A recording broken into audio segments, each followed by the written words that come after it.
Salam alaikum, Allahumma salli ala Muhammad wa ali Muhammad, bismillah ar-Rahman ar-Rahim. Ce sujet est très complexe, très long. Je vais essayer de faire au plus simple. Alors, on est sur Durar as-Saniya, Nahj as-Sunna, Nahj al-Sunna wal-Jama'a. Premier hadith. Sahih Muslim. 16-37. Donc ce hadith ou cette riwaya ou cette histoire est véridique. عن ابن عباس c'est un grand sahabi. عن ابن عباس أنه قال يوم الخميس وما يوم الخميس ثم جعل تسيل دموعه حتى رأيت على خديه كأنها نظام اللؤلؤ. Ibn Abbas dit le jeudi وما يوم الخميس. Et quel est ce jour de jeudi? Qu'est-ce que ça représente? Et après, il a commencé à pleurer fort et longtemps. حتى رأيت على خديه كأنها نظام اللؤلؤ. Il pleurait tellement parce que c'était très regrettable cette histoire. قال قال رسول الله صلى الله عليه وآله ائتوني بالكتف والدوات أو اللوح والدوات. Ibn Abbas dit, ce jeudi-là, le prophète a dit à un certain sahaba qui était présent autour de lui, ائتوني بالكتف والدوات. Ramenez-moi, donnez-moi des outils dans notre langage actuel, un stylo et une feuille. أكتب لكم كتابا لن تضلوا بعده أبدا. Le prophète a demandé aux sahaba de lui donner des outils, un stylo et un papier. أكتب لكم كتابا لن تضلوا بعده أبدا. Je vous écris quelque chose qui vous protégera de l'égarement tout le temps, pendant toute cette vie-là. Ce que je vais vous écrire vous protégera de l'égarement. Donc, le prophète sallallahu alayhi wa alayhi allait écrire aux sahaba pendant ces derniers jours quelque chose de très, très, très important. Quelque chose de divin, bien entendu, quelque chose qui protège de l'égarement, quelque chose dans la religion. Faqalu. Muslim dit faqalu. Il n'a pas précisé qui. Il a dit Muslim. Ils ont dit, alors que Ibn Abbas était présent, et c'est lui qui raconte. Donc, il a vu, il sait qui avait dit. Mais Sahih Muslim n'a pas précisé les noms. Il a dit donc faqalu. Faqalu, cela veut dire, il parle de sahaba. Donc les sahaba qui étaient présents ont dit Inna Rasulallahi sallallahu alayhi wa alayhi yahjur. Le prophète yahjur. Yahjur, qu'est-ce que ça veut dire? Ikharraf. Ikharraf, ça veut dire le prophète délire. Les sahaba ont dit clairement le prophète délire. Le prophète dit n'importe quoi. Le prophète a perdu la tête. Il délire. Il dit n'importe quoi. Yahjur. Qui a dit ça? Faqalu. Des sahaba qui étaient autour du prophète. Pour l'instant, on ne sait pas qui c'est. Mais ce sont des sahaba. Les sahaba que vous défendez tellement. Qu'est-ce qu'ils ont dit, ces sahaba? Ils ont dit au prophète qu'il délire. Yahjur. Il a perdu la tête. Il fait n'importe quoi. Il dit n'importe quoi. Alors, on va juste décortiquer cette phrase que le prophète avait dit. I'tuni bil katif wa dawat. أو اللوح والدوات أكتب لكم كتابا.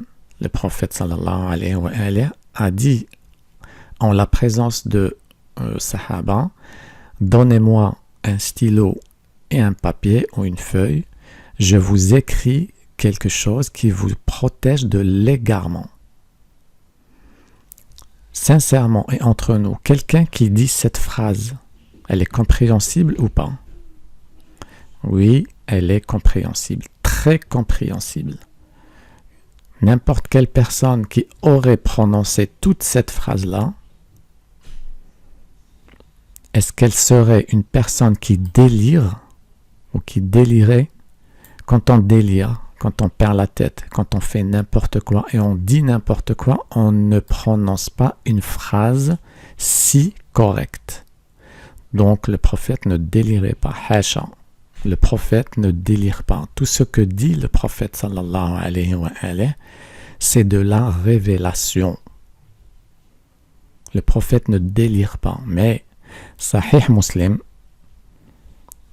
vous dit que le Sahaba ont qualifié le prophète ainsi. Les Sahaba que vous aimez tant, certains Sahaba bien entendu, pas tous les Sahaba, parce que tous les Sahaba n'étaient pas présents ce jour-là. Le prophète était chez lui dans une petite pièce. Certains Sahaba ont dit le prophète délire.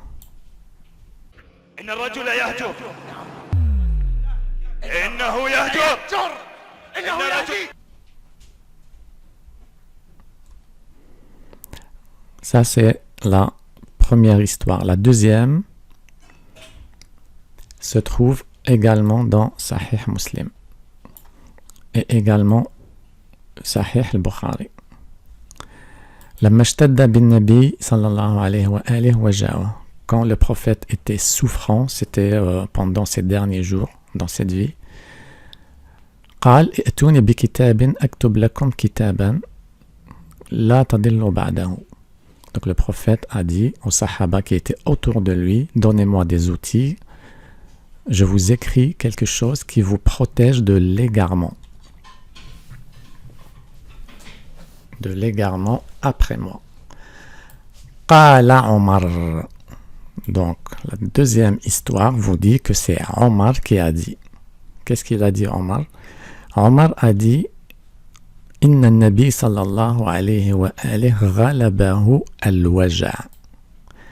Omar ibn al-Khattab a dit que le prophète sallallahu alayhi wa alihi est très souffrant et très douloureux.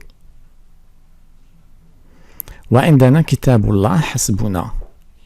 Et on a le Coran, on a le livre de Allah, ça nous suffit. Ça nous suffit.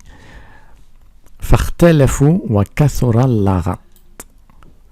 Quand Omar ibn Khattab avait dit cette bêtise à l'égard du prophète, les personnes, les sahaba qui étaient dans la pièce se sont disputés entre eux. فاختلفوا. Il y en avait ceux qui disaient ce que Omar avait dit et il y en avait qui disaient le contraire en la présence du prophète. قال le prophète sallallahu alayhi wa alayhi قال قوموا عني. Levez-vous, partez, sortez. Donc le prophète sallallahu alayhi wa alayhi a viré les sahaba qui étaient autour de lui. ولا ينبغي عندي التنازع. Vous n'avez pas le droit de vous chamailler, de vous disputer, d'élever la voix en ma présence. فخرج Ibn Abbas, donc Ibn Abbas qui raconte, est sorti de la pièce en disant Inna ar-raziya, kulla ar-raziya ma hala bayna rasulillah sallallahu alayhi wa alihi wa bayna kitabih. Ibn Abbas est sorti en disant la catastrophe, toute la catastrophe, la tragédie, toute la tragédie, ma hala bayna ar-rasul, c'est ce qui avait empêché le prophète d'écrire ce qu'il voulait écrire. Si on compare les deux histoires, la première vous dit que faqalu, certains sahaba avaient dit que le prophète yahjur, il délire, il a perdu la tête. Certains sahaba. Plus bas, on dit que Omar a dit que le prophète est souffrant et douloureux. Donc dans cette histoire, Sahih Muslim vous a caché le nom de la personne qui avait dit que le prophète délirait.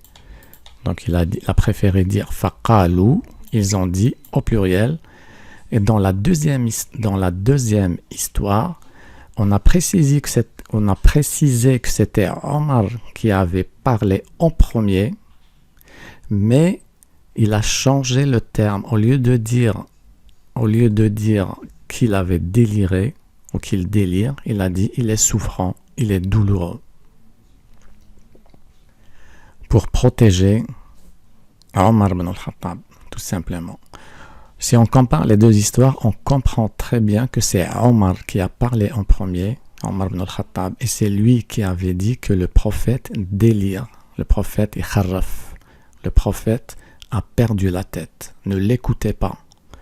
On a le livre de Allah, on a le Coran, ça nous suffit amplement. Donc tout ce que le prophète veut dire nous est égal, on s'en fout. On a le livre de Allah, il y a tout dedans, tous les enseignements de Allah sont dans le livre, dans le Coran. Ce que le prophète veut dire maintenant pendant ces derniers jours ne nous intéresse absolument pas.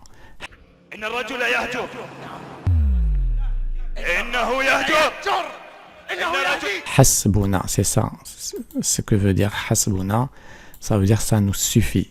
N'écoutez pas le prophète, il est douloureux, il délire.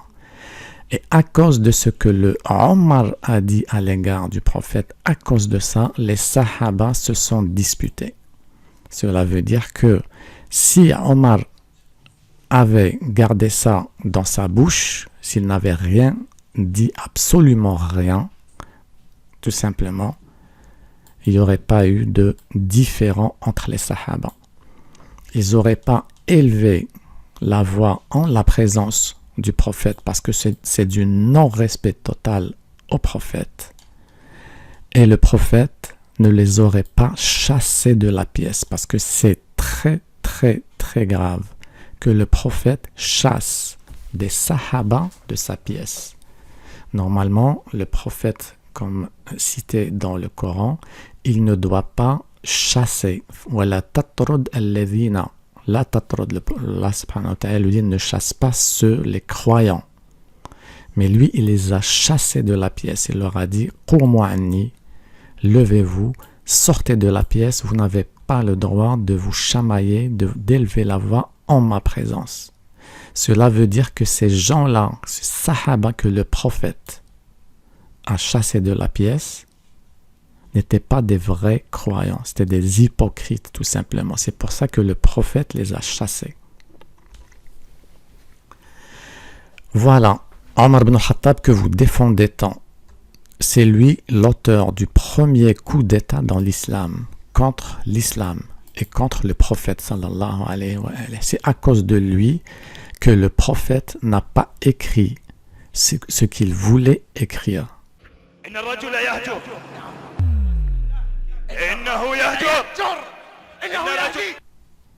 Afin de protéger la Ummah de l'égarement. C'est à cause de Omar. Et pour conclure, on peut tout simplement dire que toutes les différences qu'on est en train de vivre maintenant dans la Ummah musulmane, c'est à cause de Omar. Ça a commencé là. Ça a commencé là, en la présence du prophète. Omar et d'autres sahaba qui étaient avec lui ont refusé la volonté du prophète de lui donner un stylo, un papier, pour leur écrire quelque chose qui nous aurait protégés de l'égarement. Mais Omar ibn al-Khattab a refusé. Pourquoi Omar ibn al-Khattab a refusé? Parce que tout simplement, et c'est très logique, et après on va le découvrir dans d'autres histoires, le prophète allait tout simplement écrire et citer le nom ou les noms de ses successeurs légitimes. Omar ibn al-Khattab l'a interdit d'écrire parce que ça n'arrangeait pas ses affaires et les affaires de certains sahaba. Eux, ils avaient un autre programme, tout simplement. Voilà deux riwayas authentiques de Sahih Muslim et Sahih al-Bukhari qui vous dit clairement que Omar ibn al-Khattab n'est pas celui que vous croyez. C'est un ennemi de l'islam, un ennemi du prophète.